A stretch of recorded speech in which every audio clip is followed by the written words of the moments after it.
चलो तो प्यारे बच्चे, आज के सेशन में आज आप लोगों को प्रश्नावली 9.1 का दूसरा सवाल बताने जा रहे हैं। जरा गौर कीजिएगा सवाल क्या कहता है। सवाल कहता है आंधी आने से एक पेड़ टूट जाता है। आंधी आने से क्या होता है? एगो पेड़ टूट जाता है और टूटा हुआ भाग इस तरह मुड़ जाता है कि पेड़ का शिखर जमीन को छूने लगता है। देखिए, एगो पेड़ है, ये मान लीजिए पेड़ है, और ये क्या है? जमीन है। पेड़ जमीन पर न उगता है। तो क्या कहता है, आंधी जो आया तो आंधी आने से ये पेड़ क्या हुआ? टूट गया। मान लो यहाँ से टूट गया और टूटा हुआ भाग क्या कहता है, ऐसे करके मुड़ गया। ठीक है, ऐसे करके मुड़ गया और जमीन को छूने लगा। क्या हुआ? तो ये यहाँ से टूट के यहाँ आया और जमीन को छूने लगा यहाँ पर। इतना समझ में आया? और क्या कहता है, पेड़ का शिखर जमीन को छूने लगता है और इसके साथ 30 डिग्री का कोण बनाता है।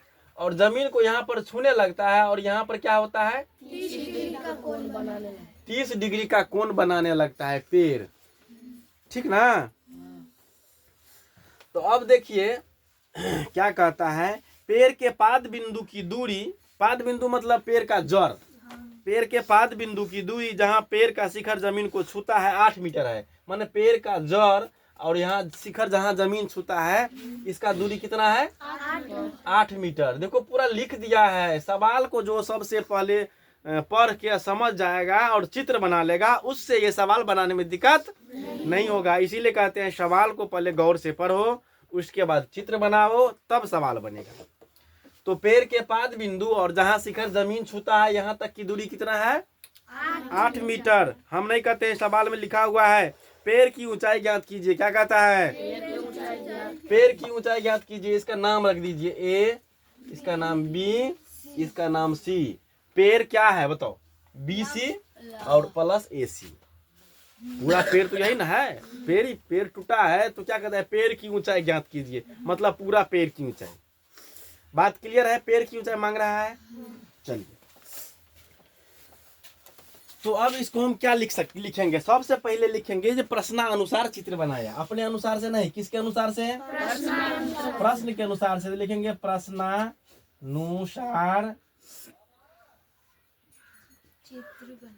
चित्र बनाया। प्रश्न जैसे जैसे कहा वैसे वैसे चित्र को क्या किए? बना दिए। अब बनाना शुरू कीजिए। सवाल को लिखेंगे इसीलिए समकोण त्रिभुज ABC में, ये एक समकोण त्रिभुज बन गया ना। इसमें अब आप देखिए आधार दिया है ना, और लंब हमको निकालना है। तो कौन ऐसा सूत्र है रेशियो फार्मूला में जिसमें आधार और लंब आता है? कर्ण। आधार और लंब आता है। Sine cos tan cosec sec cot में कौन सा ऐसा सूत्र है? टेन। तो यहाँ पर हम लिख सकते हैं टेन थीटा। टेन थीटा बराबर सूत्र क्या होता है? लंब बटा आधार। क्या होता है? आधार। तो अब यहाँ पर टेन का टेन रहने देंगे और थीटा के जगह पर क्या लिखेंगे? 30 डिग्री। लंब का नाम क्या है? BC और आधार का नाम क्या है? AB। तो अब इसका मान भरिए। टेन 30 का मान कितना होता है? 1/√3। और BC का मान कितना है? कुछ नहीं, BC तो निकालना ही है। AB का मान कितना है? 8। कोना कोनी गुना कर सकते हैं। तो √3 को BC से गुना करेंगे तो कितना होगा? BC गुने √3 बराबर 8 को 1 से गुना करेंगे तो 8 होगा। तो BC बराबर क्या होगा? 8/√3। BC निकला। लेकिन हमको पेड़ की ऊंचाई ज्ञात करना है। तो पेड़ है तो पेड़ क्या है? BC या प्लस AC। पूरा ना पेड़ है, टूट गया है इसीलिए ना उधर आ गया है। तो हमको आधा तो निकल गया BC। अब क्या निकालना है? AC। तो पुनः लिखेंगे। क्या लिखेंगे? पुनः लिखेंगे पुनः समकोण त्रिभुज ABC में। बात क्लियर है ना? ABC में अब देखो हमको लंब निकल गया, अब क्या निकालना है? कर्ण। तो अब कौन सा ऐसा फार्मूला है जिसमें कर्ण और आधार आता है? Cos theta. क्या होता है? तो कॉस थीटा बराबर क्या होता है सूत्र?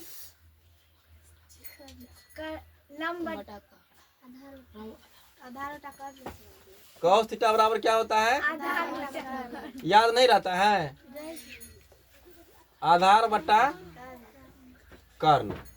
तो कॉस को कॉस लिखेंगे, थीटा के जगह पर 30 डिग्री लिखेंगे। आधार का मान कितना है? ए बी लिखा हुआ है नाम, तो ए बी लिखेंगे। कर्ण का नाम ए सी। बात क्लियर ना? कॉस 30 का मान कितना होता है? तो √3/2 लिखेंगे। ए बी का मान कितना है? 8, तो 8 लिखेंगे। ए सी का मान नहीं है, ए सी निकालना ही है, तो ए सी लिखेंगे।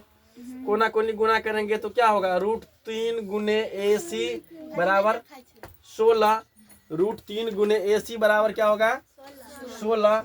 तो अब ए सी बराबर क्या हो जाएगा? 16/√3। अब हमको निकालना है पैर की ऊंचाई। क्या निकालना है?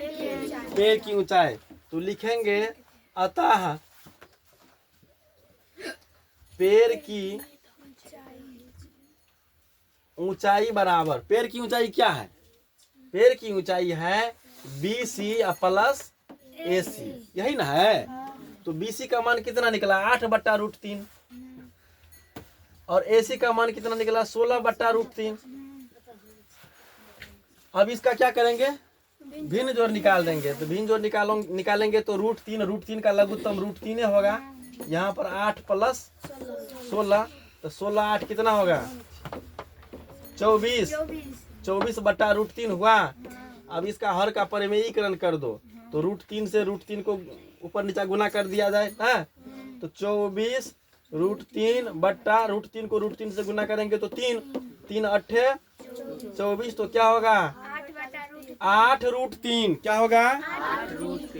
क्या होगा? तब आप लिख सकते हैं अतः पैर की ऊंचाई बराबर 8√3 मीटर आंसर। समझ में आया? तो जोर से बोलो यस। समझ में आता है? तो इसको नोट कीजिए, बहुत इंपॉर्टेंट सवाल है। जल्दी लोग को समझ में नहीं आता है वो 9.1 चैप्टर, लेकिन इतना अच्छा से समझाते हैं तो इसको ज़रा गौर से देखो, बार बार रिवाइज करो। मैथ है प्रैक्टिस का चीज़, प्रैक्टिस करते रहो। ठीक ना? चलिए।